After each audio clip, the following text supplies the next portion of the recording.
back to Spotlight Fridays. It's Thank been a you. while. It's my pleasure. We've had you a few weeks ago, and we had a previous session, and that was a request from a number of people to have you back. And now you're back for a live Q&A. We've had a few questions submitted by quite a few people as well. There are a lot of them. So I'll try to power through them as fast as we can. So we'll see how we go for time. For everyone who are joining us live, happy Friday and welcome back. Please let us know that you're here. Say hi, drop an emoji, and also feel free to ask Eric questions. Drop them in the comments and ask them in real time. I'll also include them in this discussion. So let's power through this. Eric, you and I hosted a couple of CEO dinners across Sydney and Melbourne recently as last week. And we've seen the same theme coming up, so that retail has never been more complex. What are your views as to why and Yeah, look, what's driving that complexity? I think to start, let's put any macroeconomic things aside because there's a lot of retailers who are saying that they're doing quite well. There's a lot who are struggling a little bit, obviously more than others. So I'm going to put the macroeconomic things aside.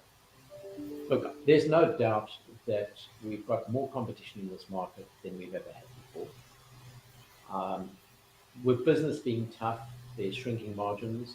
People are discounting more and more. Um, you know, in the favor of the consumer because um, you know, the consumer's winning in this scenario.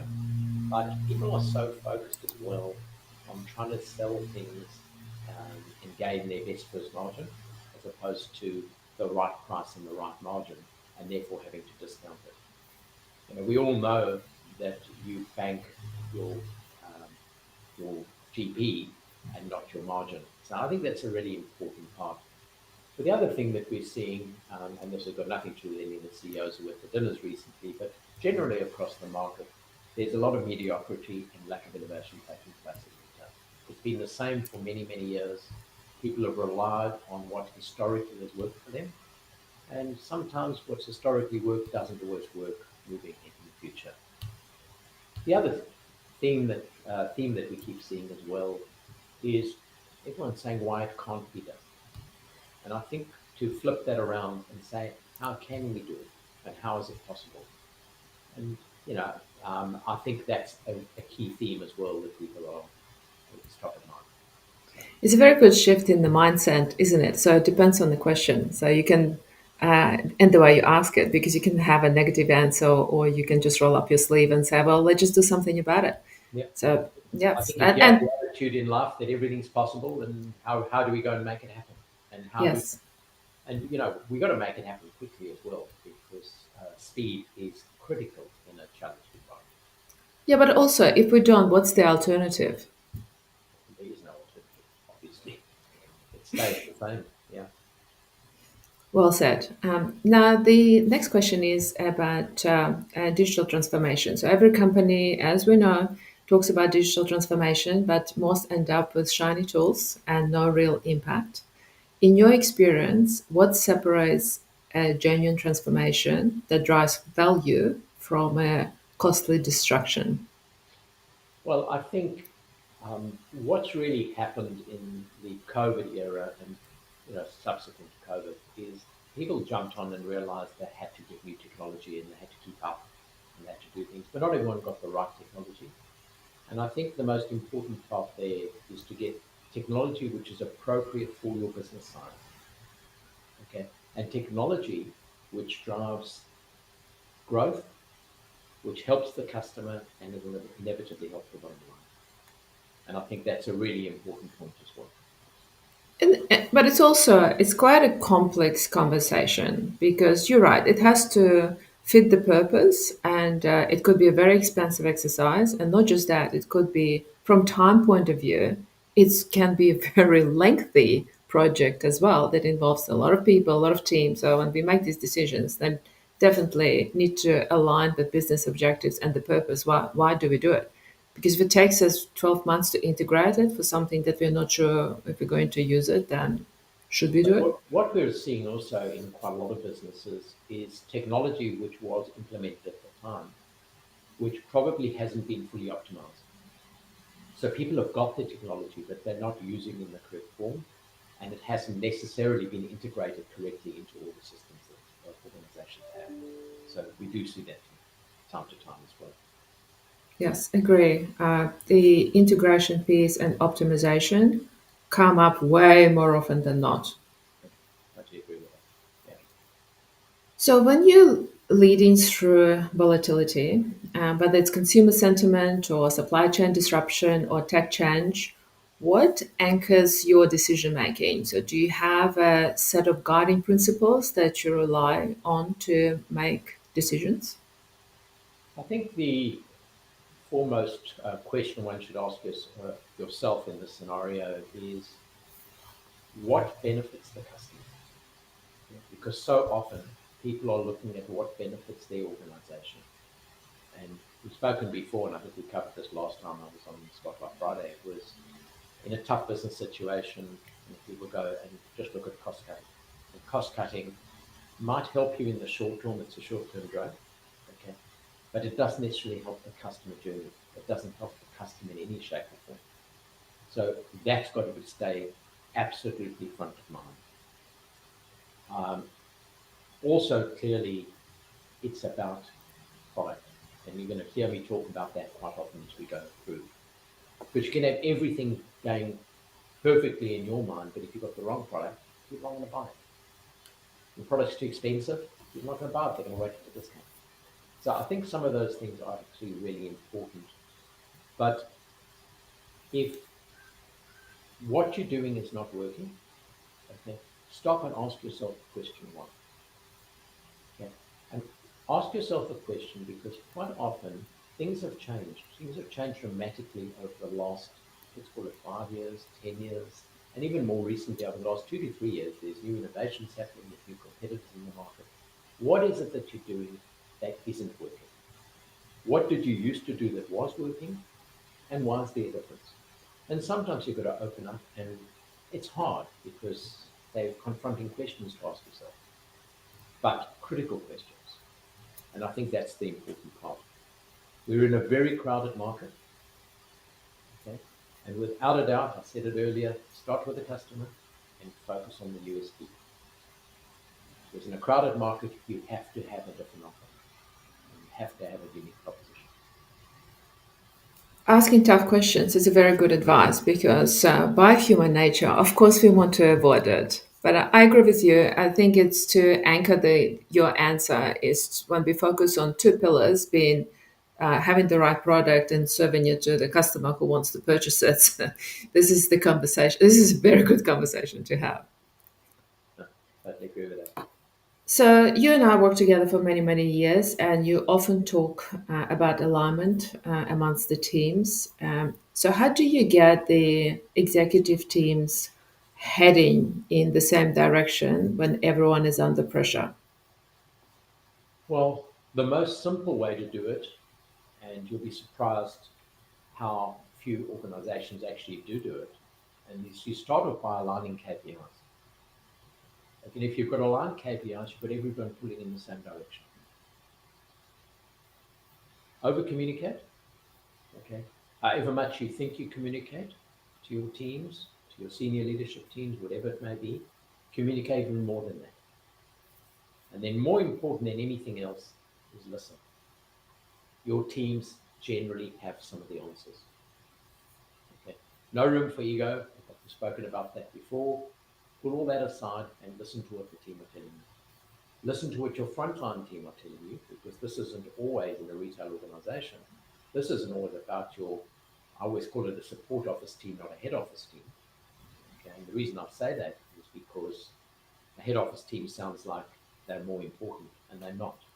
Okay, because the only reason you've got a so-called head office is because you've got customers and stores out there. Listen to people in the front line. Listen to your customer service teams. Talk to your stores. Visit your stores and listen. And if you listen and react, okay, and again, critical to react so they can see there's action. Because otherwise, the next time you go to stores, if there's no action, they don't tell you anything. It's a bit like a customer satisfaction survey. Don't bother doing a customer satisfaction survey. Oh, sorry, a staff satisfaction survey, unless you're going to listen, unless you're going to make some change. Otherwise, you'll do it next time, and people just tell you what you want to hear, and that's no good to anyone. So I think that's the key part, which I think is important. That's so good. I'm so glad that you mentioned the front line as well, because if we, the executive team, don't serve the customers, which they don't, then they have to talk to someone who actually does on a day to day basis, and they will know all the answers to all the questions. So I think it's, yes, it definitely is a good way to look at it, communicate with your front line, over communicate to your team. Transparency in communication is key. Agree, it needs to be over communicated and action on that feedback. Yeah. Don't just bury it in your inbox. That's really good. Thank you. What have you learned about leading through uncertainty that you wish you'd known 10 years ago? And it has been a lot of uncertainty in the number of years that Um, you led. You were in the leadership role. I think to me, it's always around speed. Okay, that hasn't changed whether it's now or the last 10 years, but it's become more prevalent over the last 10 years. And the importance around speed, the importance around decision making, actually making decisions, because so often people are not making decisions in any situation, and they're just trying to avoid that. But probably, and again, I think I probably touched on this last time we were on, is around people, decisions around people. Okay, make them early. It generally doesn't get better. Okay, just costs you more time and more money, and a slower turnaround. So I think that's the key points. I think you and I see this very often, even now, the whole decision fatigue scenario Yes. that people just freeze because, especially now with the whole rise of AI and how dynamic this is and how fast evolving that is, and people freeze. They just can't make decisions like which way to go and where we're heading, what should we implement, what should we do first. I think the priorities are so important to align across the teams because ultimately someone needs to rally the troops Yeah, I've to always had the what's. view as well that this you don't have to wait for 100% to make your decision. Making a decision at 80% is better than not making a decision at all. And you can always backtrack and amend how you've done it. But critical in organizations looking for leaders to make decisions and make them. Make them at 80%. I've seen too often people wait till it's 100%. And by that stage, you've lost so much time. Okay, and it doesn't necessarily work. My favorite question, always has been who else is doing it? Yes. As if we need this validation. Yeah. Doesn't matter about everyone else. You do Sometimes it. you You can have go different first. You customers. can be the first one. Okay. And maybe let's look at afterpay. If everyone waited for everyone else to do it, they wouldn't have got anywhere. Someone had to start somewhere. Yes, and it was us. I love that example. That's great. So progress over perfection. That's a very good advice. I like your 80% rule. Yes, rather do 80% than 100% of nothing. Yeah. And I think the other thing, and again, I touched on this last time, is even more so in a difficult environment, don't panic. Stay calm and make decisions. Okay? Yes, Eric, staying calm, I think it's your specialty. It I is, can't say it that I is a can stay specialty calm. of mine, but I think it's absolutely critical in a tough environment and when people are looking for leadership. You know, Yeah, well, I wish, no one yes, likes a frenetic leader. No one likes that's people who true. make decisions. That's true. But not everyone is blessed with your patience, I would say. Sometimes All right. it's to my detriment. Well, it's true. We're switching gears because you and I know what it means, and it's patience versus impatience being me. If you had to pick one metric that really shows whether a business is getting it right, what would it be, in your opinion?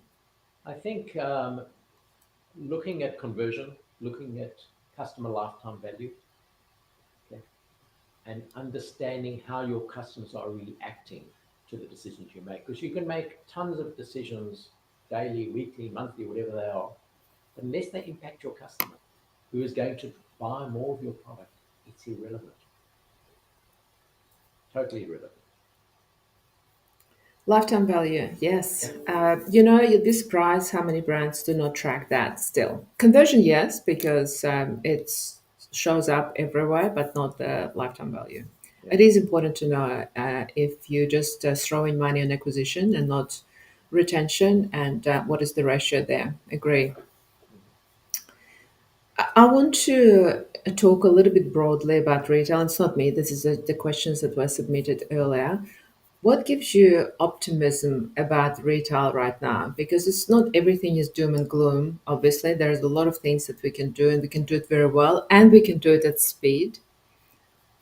Well, having been around retail for a long time, having seen a number of cycles, downturns, you know, I can think of 3 or 4 major downturns in my career, economic downturns, difficult scenarios, etc. But I think that what keeps the optimism going is for every downturn, there's always been an upturn ever since the beginning of time. So the upturn will come. Be ready for the upturn. Use the downturn to get your business right. This is a great time for investment. Okay. If people invested before COVID, they would have had a much easier transition during COVID. Okay. So number one is that. Number two is that it's about focus. Okay. And focus in everything that you're doing. So I think it's absolutely critical. Well, it's Stay a calm, perfect, remain focused. yes.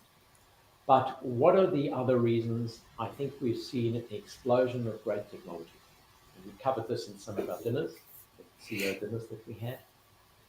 We've covered it in a scenario where, um, you know, whilst it's tough, the easiest thing to do is not invest. Okay, the easiest thing to do is pull your head in and not do anything about it.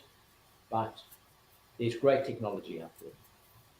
We've been hearing about AI for a long time, but we're really only hearing about and seeing the effect of AI more recently. Great technology, great AI-driven technology, other great technology which assists consumers and will certainly help the bottom line. So I think that's what gets me excited about retail. Okay, I'm excited about seeing new innovations and transformation and what people are doing. And a company like Mecca has certainly gone out and tried to transform the way they're looking at retail. And I think it's an exciting time, but it's about doing the right things now And do them at speed. at speed and So, stay calm. speaking about technology, is anything in particular that jumps out at you, that you're excited about it? Well, again, we keep coming back to the same theme. I think anything that assists the customer, makes the customer's life easier. You make the customer's life easier across all touch points, they'll buy more product from you. Average transaction values will go up, units per transaction will go up. Make their life easier. Do it for them. They can see when you're doing it for you, and they don't like it when you do it for you. They like it when you do it for them. Well said, and I think it's the whole idea about predicting what customer wants as well. Yeah, This is what Steve Jobs did, what Jeff Bezos did.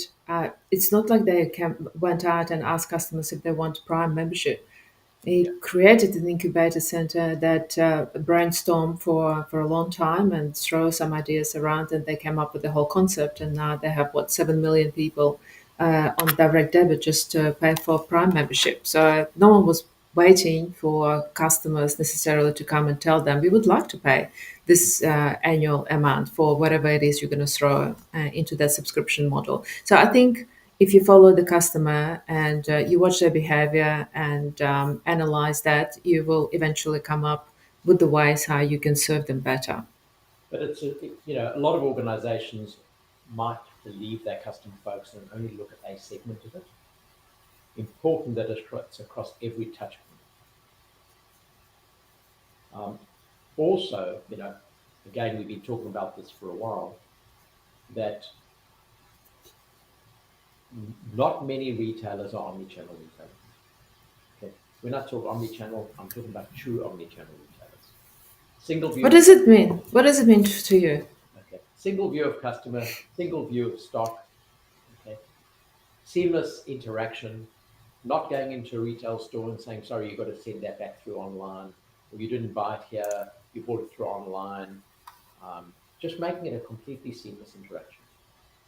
Um, I was actually at a dinner last night. I was talking to somebody I was next to, and we're talking about the attribution of retail sales. So it's really hard, and not many retailers attribute online sales fulfillment at a store level, okay, to the stores. So what tends to happen if you don't do that? Number one, they don't help the customer, because what's going to happen? They'll keep product to sell so they can get credited for the sale. That's not helping your customer at all. But they are responsible for credits.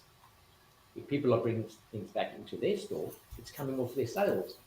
So they should be given the credit in the first place. And I think that's a really important part and a motivational thing for retail team members. And that's also part of a true omni-channel scenario. Otherwise, they're only focusing on their channel, not on anyone else's channel, not focusing on the customer. So I think Yeah, that's a really important point as well. it's a very good point. I think we need to move away from the whole multi-channel, whatever channel. We just need to accept the fact that there is one channel because the customer doesn't speak channels. No, That's not the lingo. That's not what they use. We speak channels, and we create that separation. So there is this team is responsible for social, this team just for retail sales, the other team just for digital. We just need to unite the whole thing, centralize it, and just like one customer, one channel. This is our story. This is what we stand for. This is why we are in business. This is our purpose. it also reminds me back in the executive days when I was talking to analysts or journalists or whoever it was I was talking to, and they'd always say, "What percentage of your business is online?"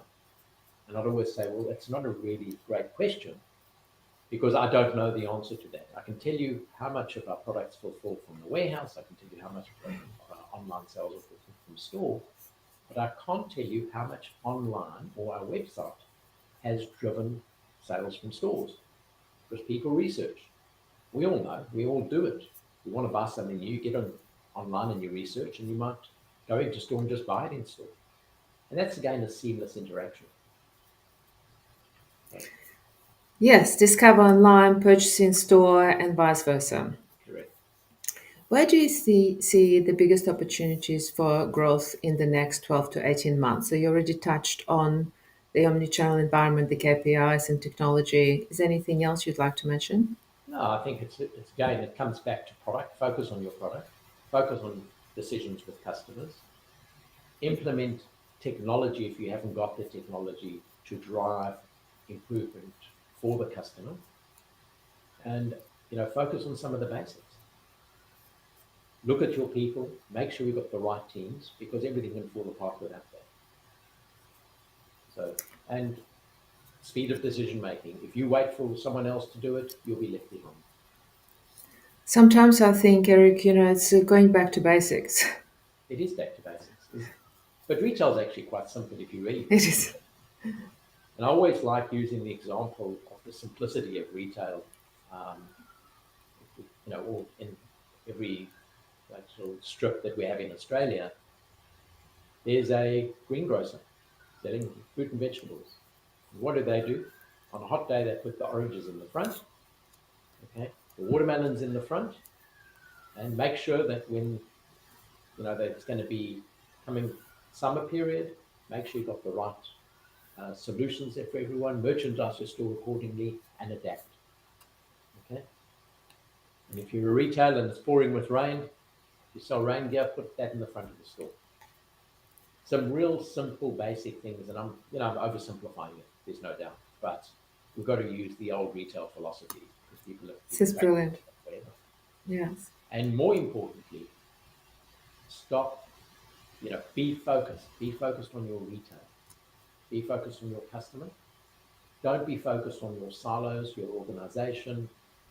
You know, I call them business prevention departments at a head office stroke support office. Okay. We don't want business prevention departments. Okay. Cut through, make it happen. If the CIO says it can't happen, say, how can I make it happen? If the head of HR says we can't do that, you say, how can I do it? Okay. Because we can't let the tail wag the dog. We're merchants at the end of the day. And that's the most important. Yes, I can tell you've been doing this for a very long time and you're definitely very passionate about retail. I like your examples with supermarkets and retailers that put raincoats and they umbrellas at the front on the rainy day. I'll never forget that walking in London on, at the time of it was a Top Shop was around on the streets and it was pouring with rain and all they did they were just standing at the front. Staff was standing outside handing out the umbrellas to people. That was classic. I don't know why I remember that. It was probably 10, 15 years ago, but it's our human nature, you know, when you curate that experience to what we're feeling right now, what we are going through right now. I think it just creates those unforgettable moments to a degree. And you know, in the loyalty space, we talk about those joyalty moments, but Mm. the basics are good. If it's a hot day, like just give us something that will cool us down, and vice versa. Well, the interesting thing, as I'm thinking through and answering the questions which have been submitted, I keep talking about the same themes.